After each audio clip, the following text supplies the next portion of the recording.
Graça e paz a todos. Vamos dar nosso segundo passo hoje, na nossa reflexão sobre o conceito de inteligência humilhada. Nós vimos ontem que a inteligência humilhada é um conceito que tenta se posicionar num contexto em que ela não poderia ser enquadrada nem dentro de um sistema racionalista, nem dentro de um sistema fideísta. De que a inteligência humilhada não combina com o racionalismo que prescinde da fé para chegar a um conhecimento de Deus, nem, portanto, um fideísmo que simplesmente sacrifica o intelecto em favor da fé.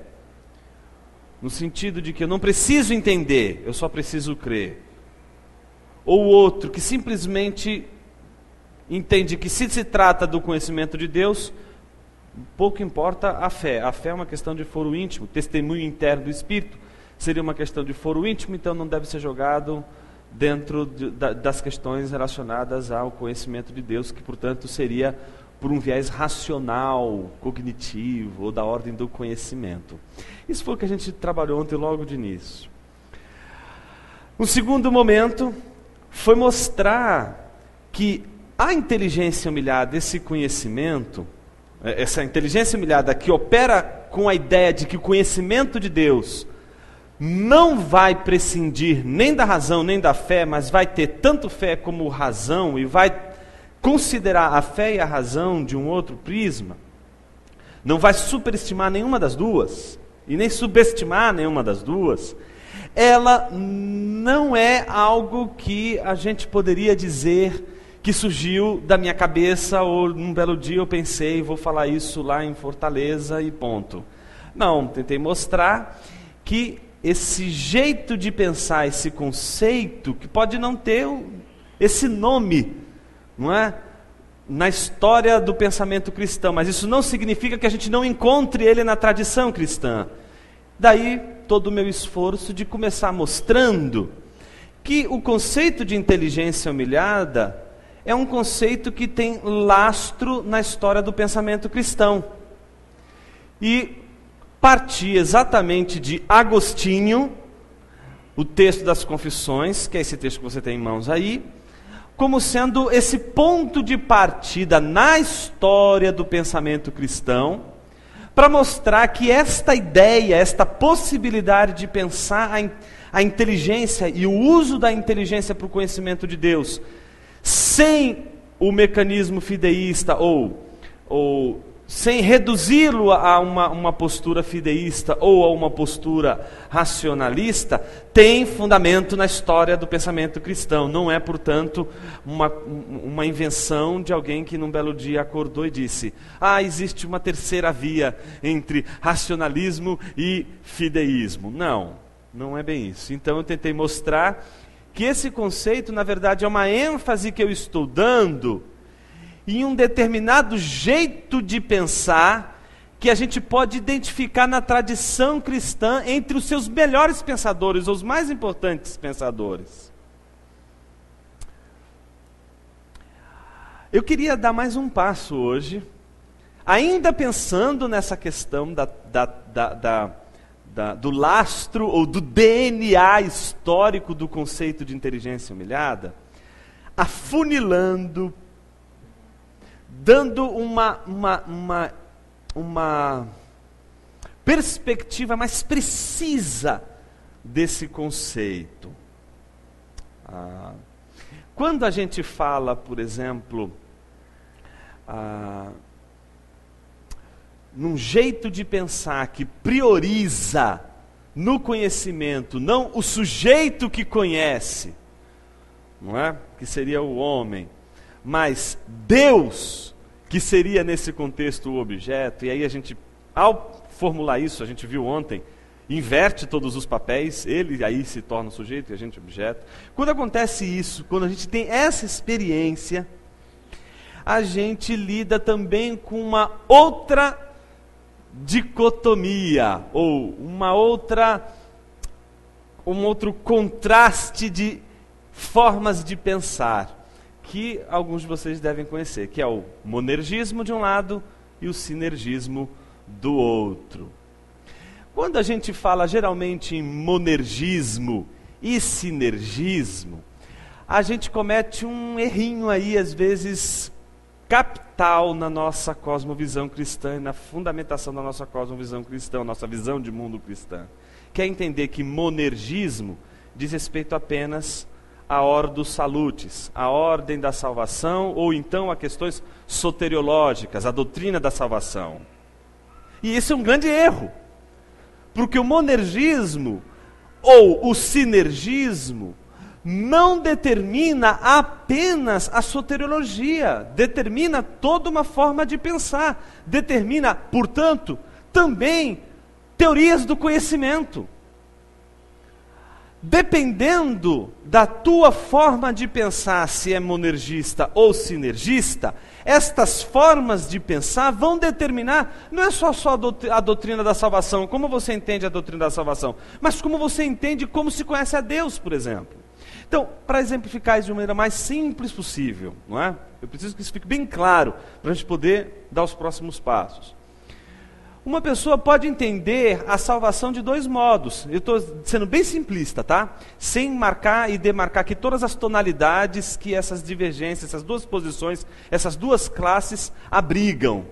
Ela pode pensar a salvação como sendo uma interação entre Deus e o homem, onde o homem contribui para a salvação, onde o homem ele tem a manifestação da sua vontade como um papel fundamental, como uma conditio sine qua non, uma condição sem a qual a salvação não aconteceria, ainda que a salvação seja uma dádiva de Deus. O homem, nesse sentido, seria alguém que na salvação contribuiria para ela. Então, por isso, o sinergismo não é uma obra única e exclusiva de Deus. A salvação é, portanto, uma obra que exige uma relação, uma dependência de Deus e do homem. Nesse sentido, Deus não poderia salvar o homem por si só, não é? Para Deus salvar o homem precisaria também querer ser salvo. Então precisaria ter uma manifestação da vontade do homem para que a salvação pudesse ocorrer. Esse é um tipo de raciocínio sinergista, porque entende que a salvação é obra de dois, homem e Deus. Mas existe uma outra linha que vai pensar o seguinte, que é o monergismo, que vai pensar o seguinte, que a salvação é obra de um só, essa obra é de Deus e ponto. A vontade do homem, nada que o homem faça, nada do que ele realize vai contribuir para a salvação dele. A salvação dele é exatamente porque Deus assim o quer e Deus é soberano, poderoso, suficiente para salvar quem ele quer salvar. E ponto. Então a gente teria essas duas vertentes da doutrina da salvação. Uma vai se pautar no fato de que a salvação do homem, ela exige que esta salvação seja só lhe deu glória, seja apenas para a glória de Deus. E para ser para a glória de Deus não pode ter nenhum mérito humano. A outra, não é? Vai ter um probleminha aí com o só lhe deu glória, não vai poder ter o soli, porque não vai poder só glorificar a Deus, vai ter que de alguma forma ver a virtude no homem e, portanto, o mérito no homem para ser salvo. Eu fiz questão de dividir entre monergismo e sinergismo uma coisa que a gente está muito acostumado a chamar de calvinismo e arminianismo. Você deve estar pensando assim, puxa, por que o Jonas não falou calvinista e arminianos? Por que ele não fez uma diferença entre calvinismo e arminianismo? Porque dentro da tradição da igreja, você não vai ter apenas calvinistas representando o monergismo, e nem apenas arminianos representando o sinergismo, está entendendo? Como a gente está falando de Agostinho, a gente está falando de um jeito de pensar que é monergista, mas que não é necessariamente calvinista. Mesmo porque seria um anacronismo chamar Agostinho de calvinista. Tá certo? Estou entendendo o que eu estou dizendo? Então, por que eu resolvi separar por essas duas classes de pensamento? Para mostrar, em primeiro lugar, que existem duas formas de conceber a relação do homem com Deus. Ou essa relação do homem com Deus é sempre uma relação de dependência, onde o que o homem faz não joga nenhum papel fundamental naquilo que compete a Deus e somente a Deus fazer, ou então o homem joga um papel fundamental naquilo que não compete somente a Deus fazer. Isso é uma coisa que, no contexto da doutrina da salvação, vai depender da tua cosmovisão, vai depender de como você concebe Deus, vai depender de como você concebe a Bíblia, vai depender de como você entende a soberania de Deus, vai depender, tudo isso está em jogo. Isso com relação à doutrina da salvação. E quando a gente entra na doutrina da salvação, a gente sempre depara com essas duas questões. E aí a gente acha que o monergismo e o sinergismo, arminianismo e calvinismo, só jogam papéis fundamentais na doutrina da salvação. E o que eu quero mostrar hoje é que não, isso é um erro. O monergismo, o calvinismo, a teologia reformada, vai determinar não só a maneira como você concebe, por exemplo, a doutrina da salvação, vai determinar também como você concebe a teoria do conhecimento, como você conhece o mundo, como você conhece Deus. Assim como o sinergismo e o arminianismo, qualquer linha de raciocínio nessa tradição, como por exemplo o pelagianismo, que pode não ser que obviamente não pode ser chamado de arminianismo, mas ao mesmo tempo é sinergística. Vai ter uma orientação para o pensamento, não apenas com respeito à salvação, mas também com relação ao conhecimento. Agora, olha para mim, preste atenção, não pisca, porque feitas essas considerações preliminares, agora o mais importante de hoje.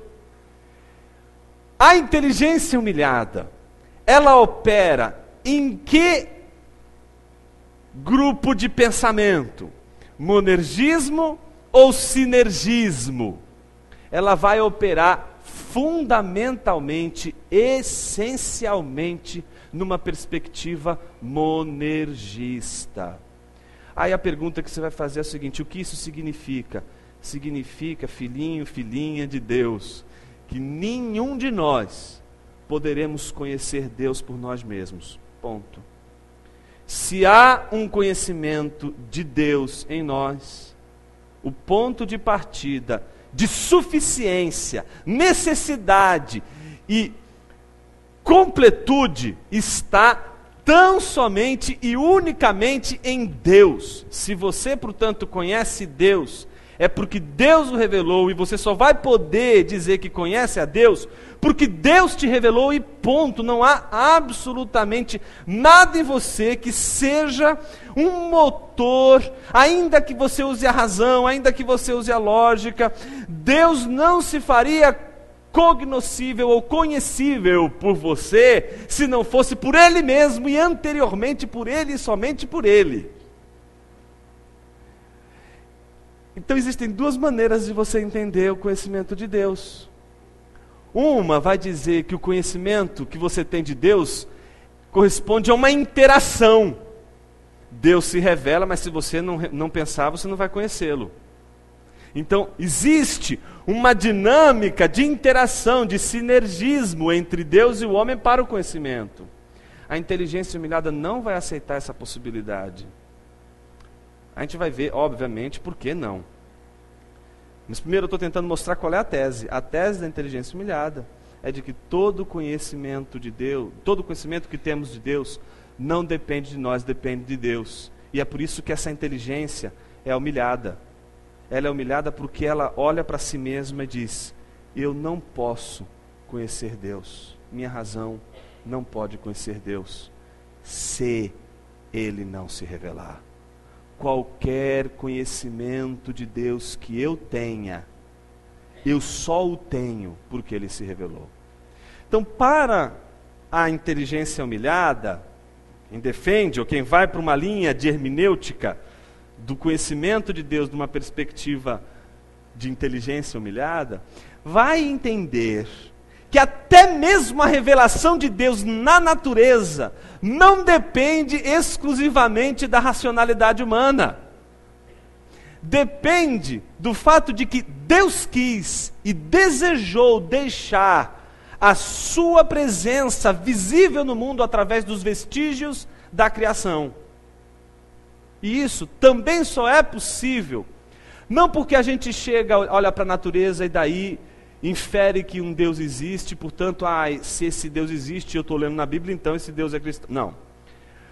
A gente só vai saber que o Deus que se revela pela natureza é o Pai de nosso Senhor Jesus Cristo, Criador dos céus e da terra, e que Cristo é o mediador da criação, e que tudo o que for feito não seria feito se não fosse por intermédio dele. Só vamos entender isso se tivermos a revelação de Deus. Portanto, todo o projeto de teologia natural, de um conhecimento natural de Deus, independente da revelação, não é um conhecimento de Deus. Não é prioritariamente ou necessariamente o conhecimento do Deus da Bíblia. Aí a grande pergunta que Pascal faz, né, nos Pensamentos, o famoso livro Pensamentos: é o Deus dos filósofos o Deus da Bíblia? Quando ele faz essa pergunta, o que ele está querendo dizer é isso: será que todo o exercício racional que o homem faz para tentar chegar ao conhecimento de Deus, independente da revelação, porque isso é o racionalismo. O racionalismo, lembra aquela corrente de ontem? É aquela corrente que vai dizer, eu vou chegar a um conhecimento de Deus sem precisar recorrer à fé. O que Pascal vai dizer é que, será que o conhecimento de Deus que o fulano chega por meio dessa possibilidade de conhecimento de Deus através da natureza é o conhecimento do Deus das Escrituras? É óbvio que a defesa toda que ele vai fazer é que não. E não corresponde. A pergunta que Pascal vai fazer é como a gente passa de um para o outro. Como a gente identifica o Deus da natureza, o Deus que se revela com a natureza, com o Deus da Bíblia, se não for primeiramente e primariamente pela revelação do Deus da Bíblia? Então é essa problemática que a gente vai trabalhar hoje de uma maneira bem devagarzinho, como a gente fez ontem. Apresenta o problema, aí dali a pouco a gente vai esmiuçar e vai trabalhar parte por parte. Preparados? Então vamos lá.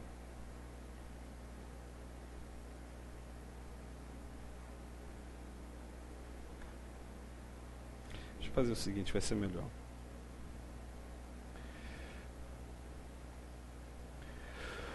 Nós terminamos ontem comparando a inteligência humilhada, ou pensando a inteligência humilhada, e toda a questão, né, que se impõe a gente, comparando com o mito da caverna, lembram?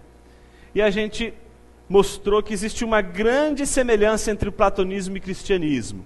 Qual é a semelhança que existe entre um e outro? O fato de que tanto o platonismo como o cristianismo entendem que o conhecimento da verdade só é possível se, em primeiro lugar, haver libertação. O problema é como acontece essa libertação. Lembram disso? Ontem, a gente não tinha material suficiente para avaliar Platão como a gente vai avaliar agora. Porque até ontem a gente não tinha feito essa distinção entre monergismo e sinergismo. A distinção, por exemplo, que a gente pode ver e encontrar entre platonismo e cristianismo é exatamente a distinção entre monergismo e sinergismo. Quando Platão diz que o homem conhece a verdade quando se liberta, ele entende que este conhecimento surge não é quando ele é libertado, mas quando ele se liberta. E a gente viu ontem que a grande diferença com relação ao cristianismo é o fato de que esta libertação não pode ter nenhuma fundamentação numa ação humana, mas numa ação de Deus. É somente Ele que pode libertar o ser humano para o conhecimento da verdade. Então, se alguém conhece a verdade, é porque Ele libertou e não porque o sujeito se libertou. Então, por isso o platonismo aqui nesse ponto vai para um lado completamente oposto ao cristianismo, que vai entender que o conhecimento da verdade é um conhecimento que, sem dúvida, é preciso ser liberto para conhecer a verdade, é preciso ser liberto para enxergar a realidade, mas essa libertação não é obra das minhas mãos, ela é obra de Deus. Está claro isso? Aí a gente parou, se vocês estão lembrados, naquela imagem, né? O prisioneiro está lá, ele só enxerga o fundo da caverna, no fundo da caverna só tem sombras, é a única coisa que ele enxerga, a única realidade que está diante dele, não é? Ele está acostumado com as trevas e acostumado a ver as sombras no fundo da caverna. Não sabe o que é luz, nunca viu a luz, nunca teve uma experiência de visão da luz. Mas aí a gente viu que ele, depois que é liberto, vê e enxerga de uma outra maneira. Mas para ele enxergar de uma outra maneira, ele sofre, lembram disso? E fica cego. Ele sofre isso, essa ideia de Platão, né? E que serve também para a gente aqui, para o conceito de inteligência humilhada, é a ideia da dor. Conhecer dói. Então não adianta você achar que, para você encarar o conhecimento da verdade, se você quer conhecer a verdade, não adianta você achar que você não vai sofrer, vai sofrer. A ideia de que o conhecimento exige um movimento da sua mente que ela não está acostumada a fazer. E é por isso que muita gente, quando começa a pensar e começa a doer, desiste de pensar e vai jogar videogame.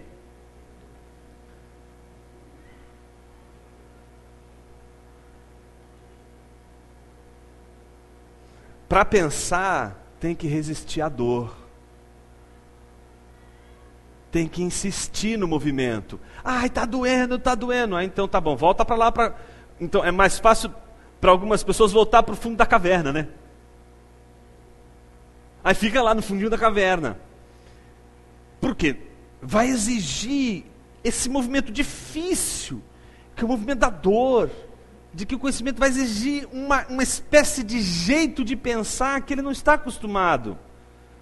Então tudo que é novo, de alguma forma, ou um novo jeito de pensar, de alguma forma, desestabiliza, tira a gente do conforto, não é? E o conforto, a gente viu ontem, pode ser a nossa maior prisão, pode ser aquilo que nos aprisiona. O conforto pode nos aprisionar de tamanha forma que a gente, diante dessa nova realidade, a gente não consegue se abrir para ela, se lançar para ela. Então a gente prefere muitas vezes ficar preso àquela comodidade, àquele raciocínio, do que dar esse primeiro passo, né? Que foi possibilitado pela libertação. Mas a gente viu que não basta sofrer. Quando ele consegue se acostumar com esse jeito de pensar, não é mais voltado para as sombras, mas quer se preocupar por que as sombras são como elas são, por que o mundo é como ele é, por que eu estou aqui, qual é o sentido da vida, qual é a razão de ser da vida, o que é a verdade. Quando essas questões são feitas, o sujeito começa a se voltar, e quando ele se depara com a luz, o que acontece? Fica cego. E essa metáfora, gente, é a metáfora da ignorância. A cegueira combina com a ignorância. Então, a ignorância, ela é sempre tipificada com essa incapacidade de enxergar. Está entendendo isso? E essa incapacidade de enxergar, ela é momentânea. Chega um determinado momento em que se acomoda, se acostuma com esse novo ambiente. E ao se acostumar com esse novo ambiente, o que acontece? O sujeito começa a enxergar melhor aquilo que naquele primeiro momento ele não conseguiu enxergar. Então é a tal da história de repente você passa a vida inteira acreditando em uma coisa, descobre que aquilo não passa de uma mentira, isso te faz sofrer porque você tem aquele jeito de pensar por causa da mentira. Mas aí depois que você descobre a verdade, você não consegue mais fazer a mesma coisa que antes. E aí você fica numa luta para agora se acostumar com essa nova realidade. Mas essa nova realidade, ela é nova para você, apesar de ser velha. Apesar de ser antiga. Mas ela é nova para você, porque você está acessando isso agora. E aí você percebe que você precisa correr atrás do prejuízo. De que você não sabe nada. Eu tinha um professor de filosofia na PUC, que era um professor de estética. Esse professor era louco. Geralmente os professores de filosofia são loucos. Mas esse ultrapassava os decibéis. E ele tinha um tique nervoso, que era uma coisa assim. ele já dava 15 minutos da aula de atraso para os alunos. Então ele não começava a aula. Então começava às 7 horas, ele começava às 7h15. Ele dava os 15 minutos de atraso. Você pode chegar 15 minutos atrasado. E eu não vou começar a aula enquanto não for 7h15. Então a aula é 7 horas, mas eu vou permitir 15 minutos de atraso. Se tiver 15 minutos, não entre. Então ele fechava a porta, não deixava entrar. Então dava 7h15, ele começava a falar. E ele era muito... Ele exigia que fosse um silêncio a aula. Incrível, porque a maneira que ele tinha de se concentrar e pensar. Então um dia ele esperou os 15 minutos e, deu os 15, ele foi até a porta como sempre e fechou a porta. No que fechou a porta, começou a dar aula. Foi uns 5, 10 minutos no máximo de aula, até que a gente viu a maçaneta da porta fazer assim, ó. Tá! Aí todo mundo já pôs a mão na cabeça, né? Vamos ver o que vai acontecer. Aí chega um menino, cabelo rastafário, mochila nas costas, pediu desculpa. Aí ele olhando assim, todo mundo falando, vai mandar o cara embora. Por incrível que pareça, ele não mandou o cara embora, deixou o cara entrar. Ele sentou, esbarrando em todo mundo. Somente depois que ele sentou, o professor ficou olhando para ele, né? Fez bem assim, né? Até a hora dele sentar. Se eu fosse ele, nem entrava, mas ele quis entrar. E aí sentou. Na hora que ele sentou e estava acomodado, o professor voltou a dar aula. No que ele voltou a dar aula, acho que não demorou 5 minutos de continuidade com aquilo que ele estava falando antes, e o menino levantou a mão e disse, mas professor, eu sei que eu peguei um bonde andando, mas... E no que ele argumentou, né? Eu peguei o bonde andando, eu sei que eu estou pegando o bonde andando, mas eu queria fazer uma pergunta. E o professor nem deixou ele fazer uma pergunta, ele bateu as 2 mãos na mesa e assim, como você vai fazer uma pergunta agora? Meu filho, a vida é um bonde andando.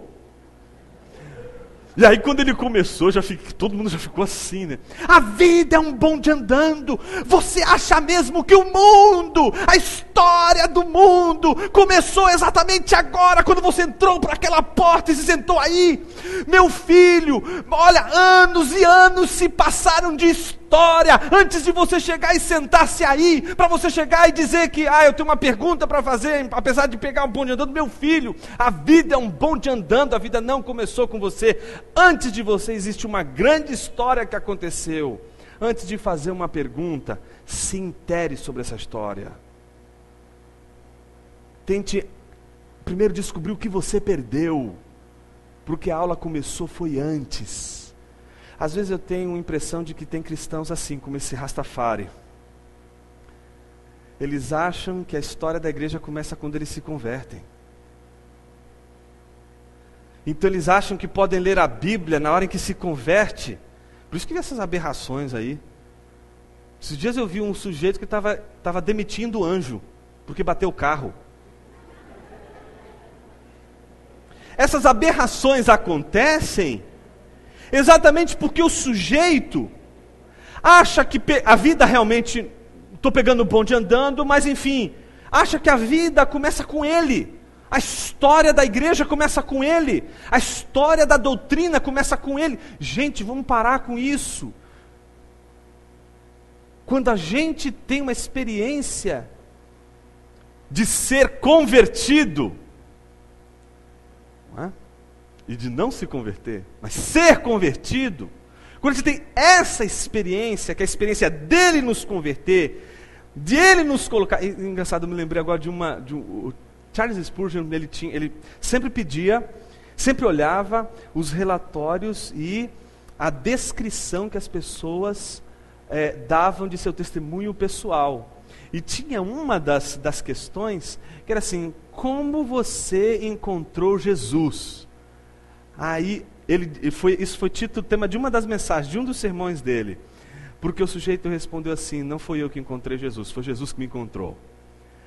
Essa mudança de nuance, essa mudança que eu estou falando, a gente é convertido, a gente tem essa experiência de ser conduzido para uma nova realidade. Isso não significa que essa nova realidade seja nova. Ela é nova para a gente, mas ela é muito antiga. A doutrina da graça começou muito antes da tua conversão, da tua experiência de adesão à doutrina da graça. Muito tempo antes. Então isso significa que antes da gente tentar problematizar as coisas e ficar fazendo perguntinhas, a gente precisa, em primeiro lugar, se inteirar desse início da aula que a gente perdeu.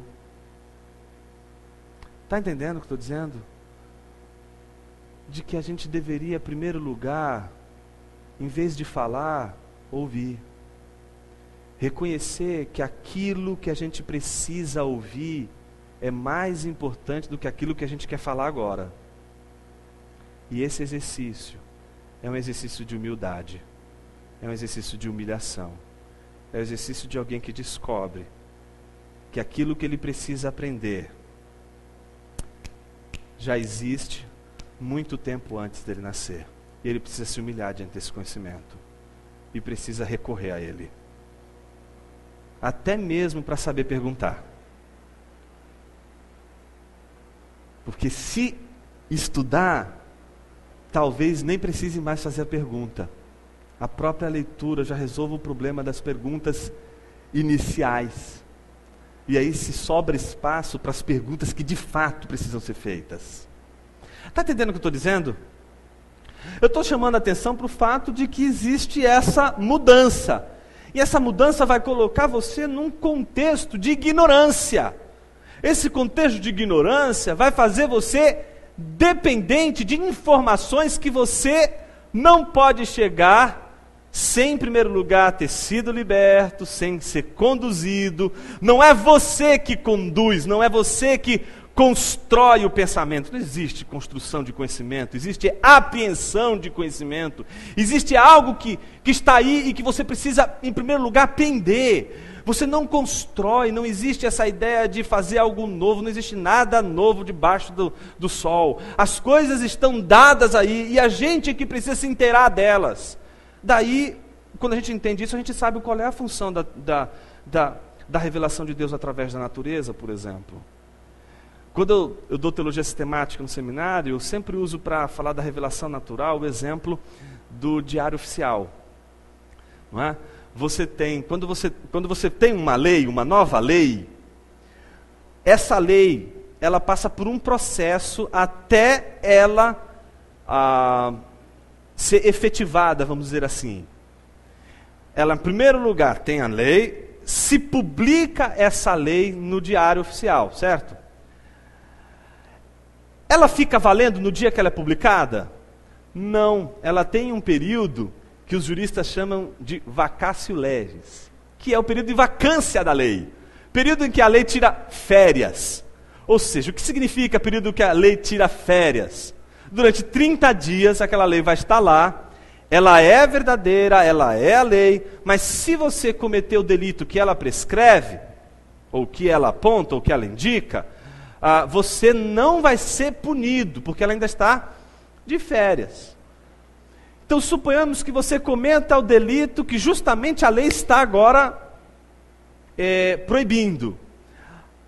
Se o policial te vê, ou a autoridade te vê fazendo o crime, ele vai te advertir, mas ele não vai poder te punir. Ele vai dizer, olha, você não pode fazer isso porque já existe uma lei. E aí você diz assim, mas eu não sabia. Eu falei, tudo bem.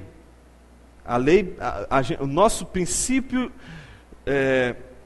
de direito permite que você tenha esse espaço de tempo de 30 dias para você se inteirar dessa informação. A obrigação é tua de ir lá ler. Então, lá no diário foi publicado. Então, você tem 30 dias para ter essa informação. Como você alegou desconhecimento da lei e a lei ainda está em período de vacância, eu não vou poder exercer a punição. Mas suponhamos que passa o período da vacatio legis, o período de vacância da lei. E aí você vai lá e comete o delito. Lembrando, puxa, da outra vez eu falei que eu não sabia, me dei bem. Aí agora você chega e diz assim, puxa, autoridade, eu não sabia. Você agora não vai mais poder alegar desconhecimento de lei. Aí se ele for uma autoridade culta, ele vai dizer: dormientibus non security ius. A justiça, o direito, não socorre aos que dormem. Você tinha um tempo e era obrigação tua ler o diário oficial. Se você não leu e passou o período, era obrigação tua ler, não era obrigação de ninguém informar você. Você que tinha que buscar essa informação. Se você não foi buscar, a culpa, a responsabilidade é sua. Então, o conhecimento de Deus que se tem pela natureza é semelhante a isso. Ninguém pode alegar desconhecimento, uma vez que Deus, a lei natural de Deus, a expressão natural de Deus, de revelação de sua justiça, de sua verdade, já está dada na natureza. Ninguém pode alegar e dizer: eu não sabia quem era Deus, eu não sabia que Deus existia, e etc. Então, nesse sentido, o que a gente tem nessa possibilidade de conhecimento de Deus por meio da natureza, a gente tem toda uma ação, toda uma atitude de alguém que de fato precisa se inteirar. É ele que tem que correr atrás do prejuízo. Está entendendo o que eu estou dizendo? Porque o conhecimento já foi dado, mas é ele que precisa se inteirar. Ele é que precisa apreender esse conhecimento. Ele não tem que criar conhecimento nenhum, ele não tem que constituir conhecimento nenhum. Ele vai descobrir algo que já existe antes dele, algo que já existe anterior ao momento. Está entendendo o que eu estou dizendo? Então isso significa que quando a gente fala de um conhecimento, a gente fala de uma atitude de apreensão, de compreensão da realidade. E às vezes essa primeira compreensão, ela vem acompanhada de ignorância. Só que eu não posso afirmar minha ignorância o resto da minha vida. Eu não posso simplesmente afirmar que eu não cheguei ao conhecimento de Deus porque eu não sabia. Ninguém pode afirmar absolutamente ou justificar a sua ignorância porque não sabia, ou eu não sabia, ou usar essa justificativa, porque Deus se revelou. Não é porque você poderia chegar ao conhecimento, mas é porque Ele se revelou. Todo o conhecimento e a possibilidade do conhecimento está dada por Deus, de uma tal forma que até o conhecimento natural, que nós ignoramos, apesar de existir muito tempo antes da gente, esse conhecimento que nós ignoramos, este conhecimento também é fruto da graça de Deus e não da natureza. Entendeu isso? Não importa se é conhecimento natural, não importa se é conhecimento das Escrituras, a revelação é dada por Deus, e para a gente chegar até esse conhecimento, a gente passa por um sofrimento, porque é uma mudança de raciocínio, e por uma espécie de cegueira, uma espécie de desconhecimento dessa realidade, que se apresenta diante da gente como nova, mas não é nova. Lembra da história que eu contei da vida? A vida é um bonde andando, a lição do professor lá para o aluno Rastafari. Bom, vamos dar mais um passo. Existe um livro, você não pode passar dessa vida para outra sem ler. O primeiro de hoje. Não é o primeiro. Proslogion, de Santo Anselmo.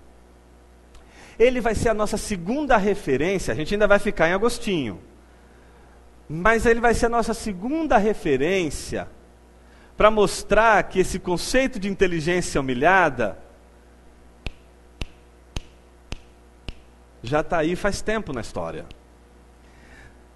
Anselmo da Cantuária, ele é um agostiniano. Ele recebe toda a tradição de Agostinho. E ele escreve esse livro, não é? Essa obra, justamente para crentes, para seminaristas, e não para ateus. Isso é muito significativo. Ele não está escrevendo este livro para ateus, mesmo porque não existe ateísmo no contexto dele. Ele está escrevendo isso para seminaristas,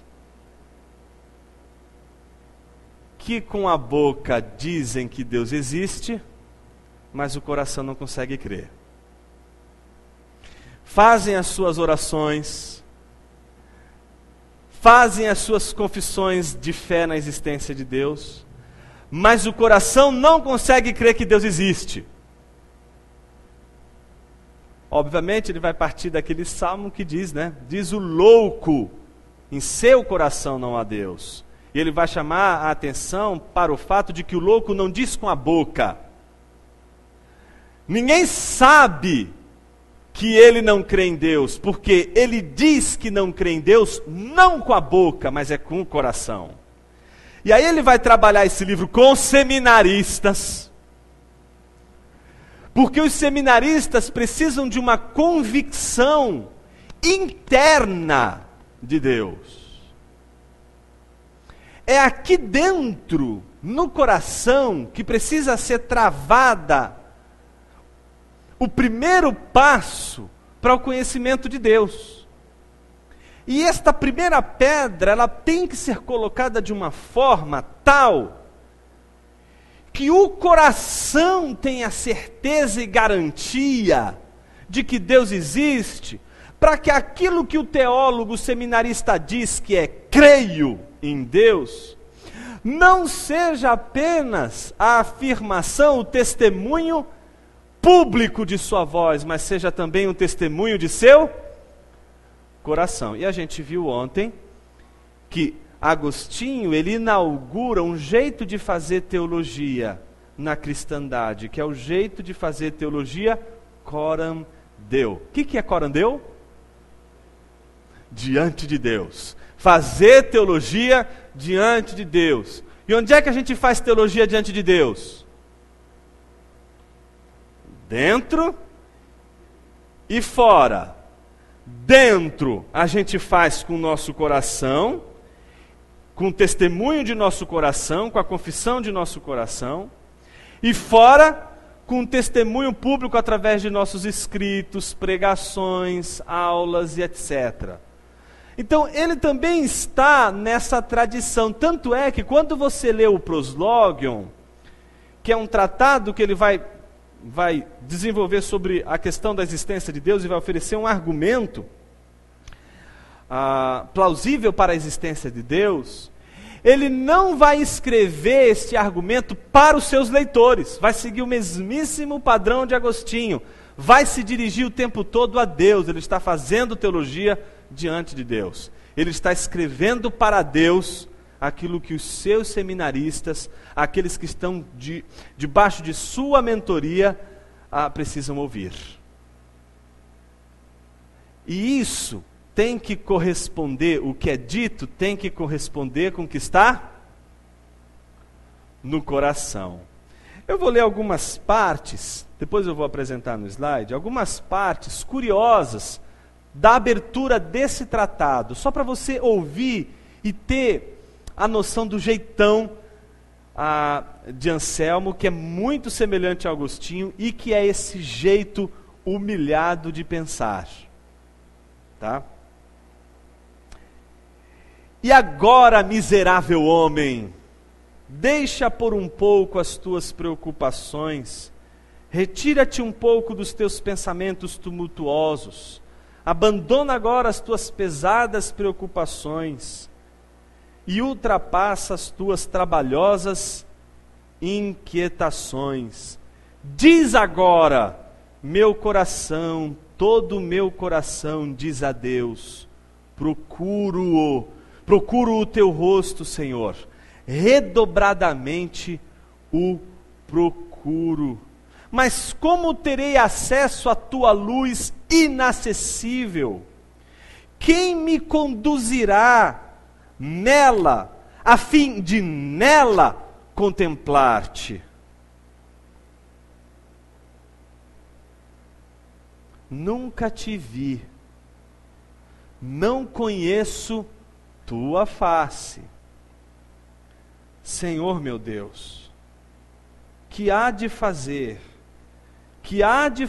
este teu exilado, de ti tão distante?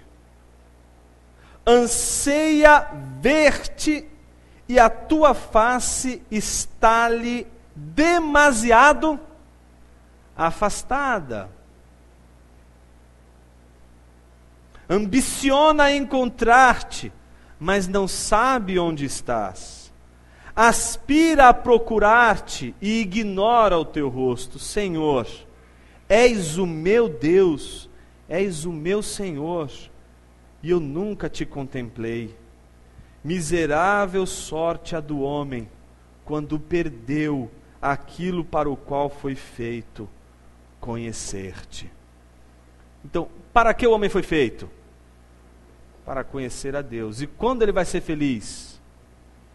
No conhecimento de Deus. É ali que está a felicidade do homem. Aí ele vai dizer: o que se afastou e o que permaneceu? Perdeu a felicidade para o qual foi feito e encontrou a desgraça para o qual não foi feito. E aí ele vai começar a trabalhar exatamente aquilo que, posteriormente, a tradição reformada vai chamar de efeitos noéticos da queda. Eu me lembro que no Congresso da Vida Nova teve uma discussão sobre teologia natural.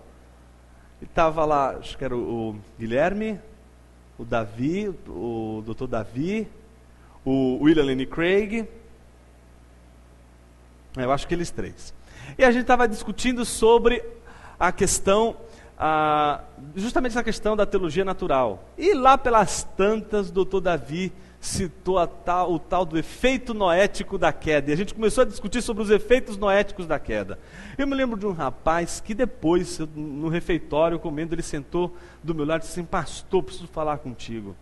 Eu falei: pois não, irmão, senta aqui. Aí ele falou assim: poxa, eu vou discordar dos irmãos lá. Aí eu falei assim: por quê? O que foi que estava assim tão grave? Pastor, vocês estavam o tempo todo falando de pecado noético, de efeito noético. Pastor, o pecado vem muito antes de Noé. E aí ele tinha entendido noético como relacionado a Noé. Noético não tem absolutamente nada a ver com Noé, gente. Noético tem a ver com nous, noema, noesis, noemata, que são todas as expressões usadas para a teoria do conhecimento antigo, que é o grego, do grego, nous, mente, não é? Noema, o conteúdo pensado, noesis, o pensar, o ato de pensar, não é? Então, nous, noesis, noético, tem a ver com a mente, com a ver com o pensamento.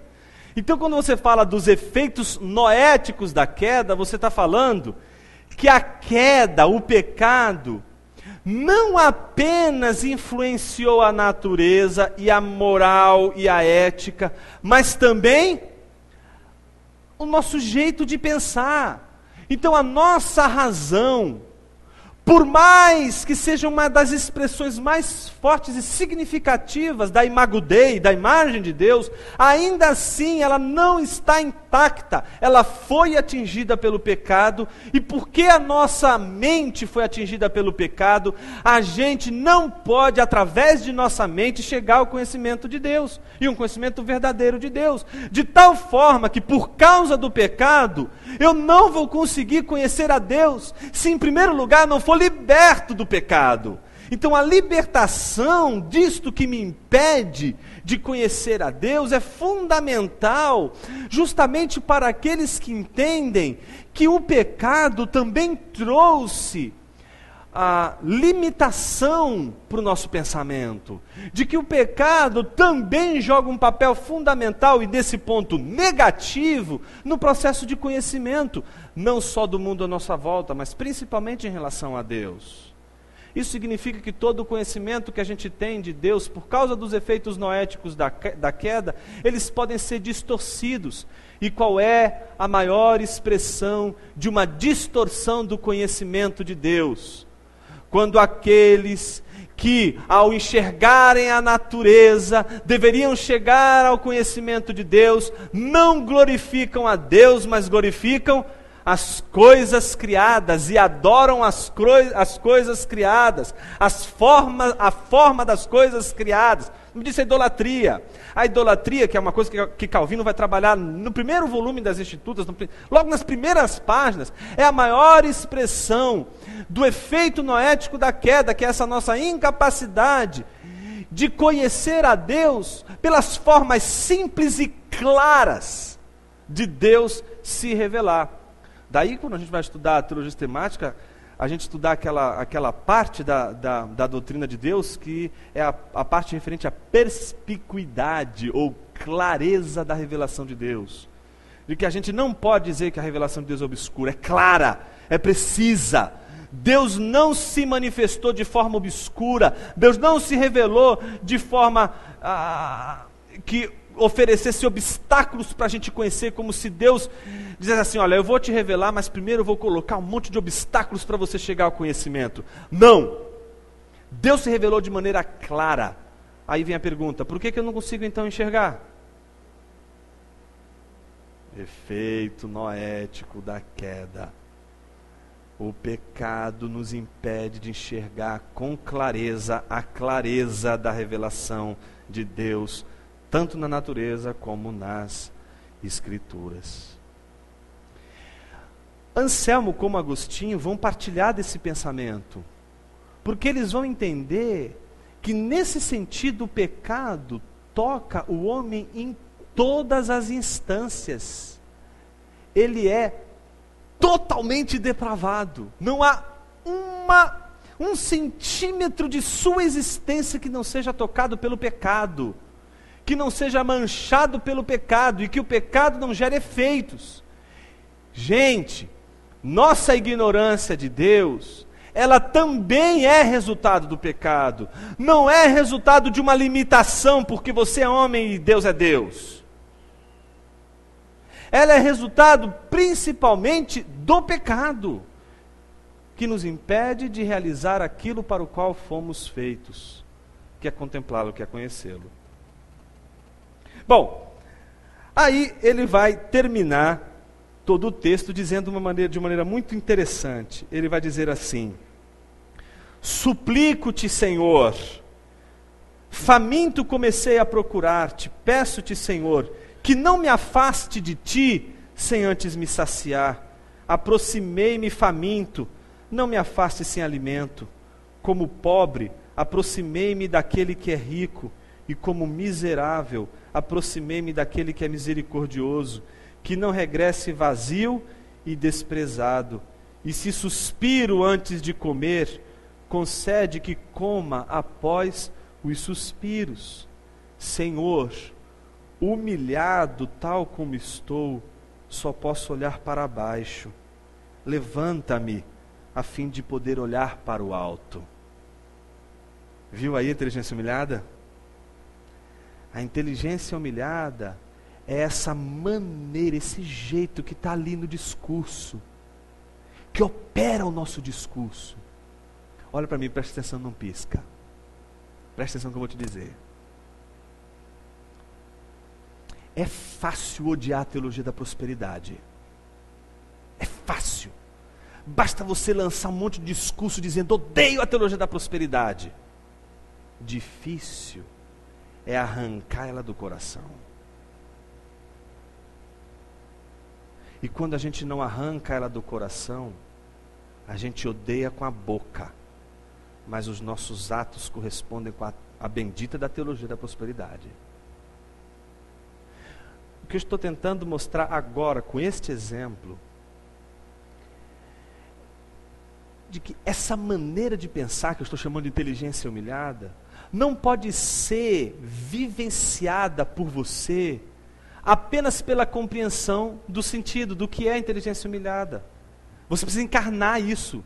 E como que você encarna isso? Em primeiro lugar, olhando para si mesmo como alguém carente, faminto, sedento, necessário, na condição de pedinte, não na condição de doador, na condição daquele que precise, não daquele que tem que ser misericordioso, na condição daquele que carece e não daquele que fornece. Você tem que se colocar, a gente tem que se colocar na condição de necessitado, na condição daquele que que vai diante de Deus, diante daquele que é a razão de sua felicidade, clamar aquilo que por ele mesmo não pode ter. Vai bater lá na porta de Deus, dizer: me dá aquilo que eu não posso conseguir por mim mesmo.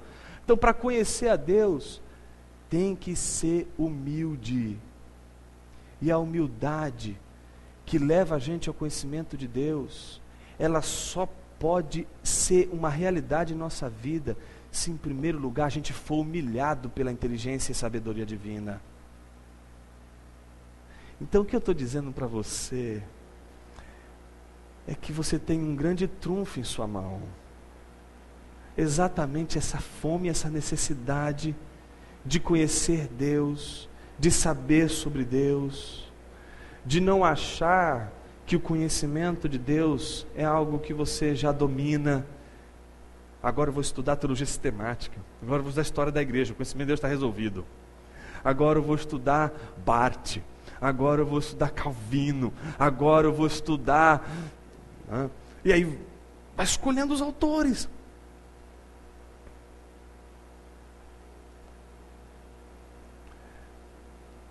Conhecimento de Deus é um desejo que só pode ser e existir no coração de gente humilhada. E eu estou usando a palavra humilhada de propósito. Você percebeu que inteligência humilhada é monergística? Ela é monergista, você entendeu isso? Porque ela não é uma inteligência que se humilha. Se você pensar nisso, já perdeu todo o sentido de inteligência humilhada. Não é você que se humilha, meu filho, é você que é humilhado. A tua condição já é a condição da humilhação. Não tem como humilhar aquilo que já é humilhado, por natureza. A inteligência humilhada apenas reconhece que já é humilhada. Ela não vai achar que ela é alguma coisa importante. Ela já tem consciência de sua condição de humilhação. Por que a gente chama a encarnação de Cristo? E a gente, quando vai estudar a doutrina da humilhação de Cristo, a gente entende que a humilhação de Cristo não foi na cruz. O primeiro susto, o primeiro assombro de alguém quando vai estudar a doutrina da humilhação de Cristo é esse. Mas pastor, o professor começa com uma pergunta retórica. Pergunta retórica é uma pergunta que ele já sabe a resposta, mas ele faz para provocar todo o pensamento. Ele diz assim: qual foi a maior expressão da humilhação de Cristo? Todo mundo, obviamente, vai dizer a cruz no primeiro momento. Ele vai dizer: não. A humilhação de Cristo está quando ele se torna homem, é na encarnação. A gente tem que lembrar de Filipenses 2, capítulo 5, lembra? Tende em vós, eu vou falar sobre isso e a gente vai dar uma pausa. Tende em vós a mesma, e eu vou usar a palavrinha no grego, que é frônesis de Cristo. Paulo começa dizendo assim, que muitos dizem que inclusive poderia ter sido o fragmento de uma canção da igreja, que por exemplo não era uma crença que pertencia só a Paulo, mas a toda a igreja confessava isso. Tende em vós a mesma frônesis de Cristo. Começa assim. A gente está acostumado a ouvir, tende em vós o mesmo sentimento, que é a nossa herança da Ara, que tentou traduzir frônesis por sentimento.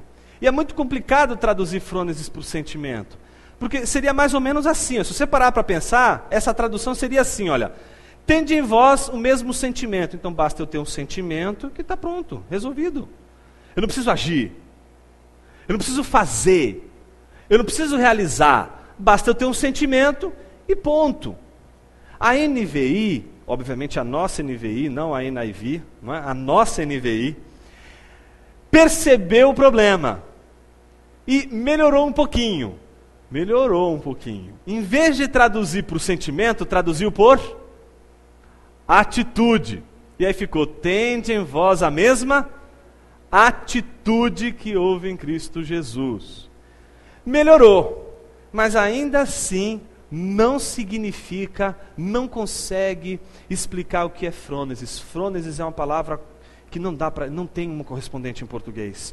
Por isso a gente precisa explicar sempre o que é frônesis. O que é frônesis? Frônesis, vou explicar para você, presta atenção. Frônesis não é nem sentimento, mero sentimento, nem mera atitude. Não é nem mera vontade de ser e nem mera atitude de ser. Frônesis é a atitude de ser acompanhada de um querer ser. Então, vou repetir. Você tem uma atitude que é uma atitude correta.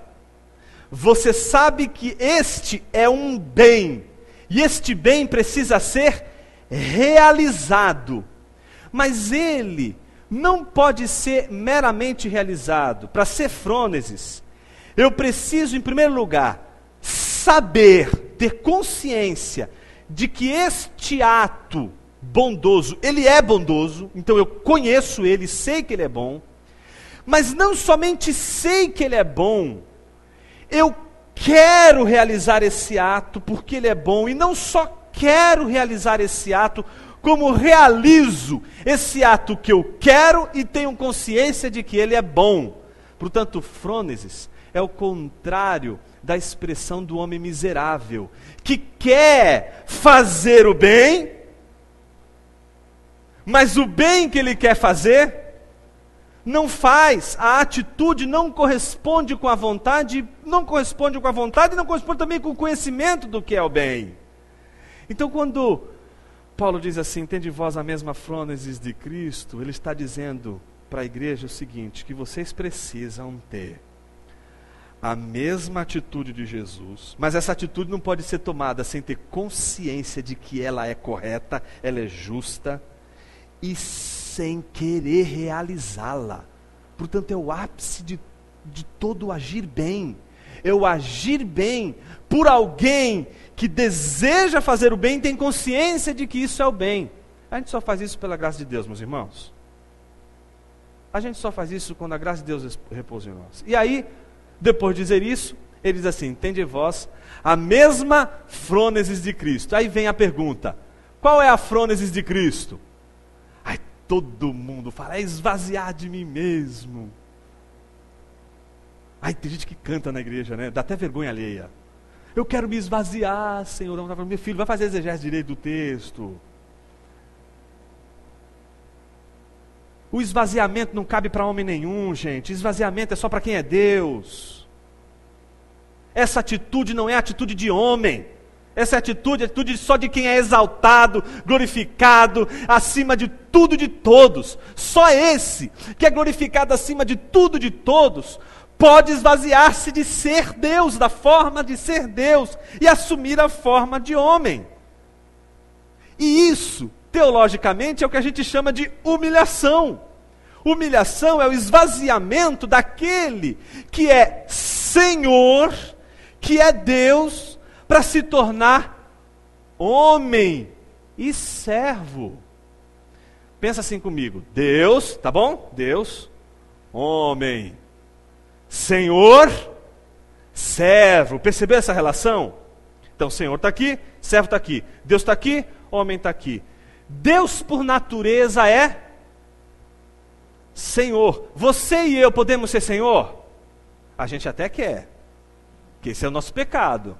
O pecado da pretensa autonomia quando a gente não é autônomo. Querer ser aquilo que a gente nunca vai ser, Deus. A gente acha que é Deus, e não é. É a figura do louco que dá um pulo de um prédio achando que tem asas. Não é? Ele acha que é, mas ele não é. Não vai, nunca tem isso. Isso não é impossível. Deus é Senhor, e a gente... E Deus ele está na categoria de Deus, e nós na categoria de homem. Deus é Senhor. Isso é o que ele é. Mas e o homem? O que ele pode ser? Servo. Ele pode ser Senhor? Não, porque para ser Senhor, qual é o requisito que ele precisa preencher? Ser Deus. Aí ele precisaria se encher para ser Deus, mas ele não pode, nunca vai acontecer isso. Não vai ter condições para isso. Então ele nunca vai poder ser Senhor, porque o requisito para ser Senhor é ser Deus. Qual é a única coisa que ele pode ser? Servo, porque o único requisito que é necessário para ser servo é ser homem. O que Jesus precisa fazer para realizar a sua frônesis? Ser homem? Não, senhor. Ele precisa ser servo. O problema é que para ser servo, ele vai ter que preencher o único requisito fundamental para alguém se tornar servo, que é ser homem. Portanto, não é suficientemente pelo fato de você ser homem que você será servo. Mas se você é servo, é porque você é homem. Então, para ser servo, tem que ser homem de verdade. Não pode ser Deus, não pode ser Senhor. Então Jesus, ele preenche o requisito do serviço. Então quando ele diz, tende em vós a mesma atitude, ele não está falando do esvaziamento, gente. Deus não quer que você se esvazie. Porque você não precisa preencher nenhum requisito. Você já é homem. Você não precisa se humilhar para servir, porque você já é humilhado. A tua natureza já é a natureza da humilhação. O que você precisa é servir. É isso que é a inteligência humilhada. A inteligência humilhada é a consciência de que a nossa natureza é humana e por ser humana ela já é uma condição humilhada.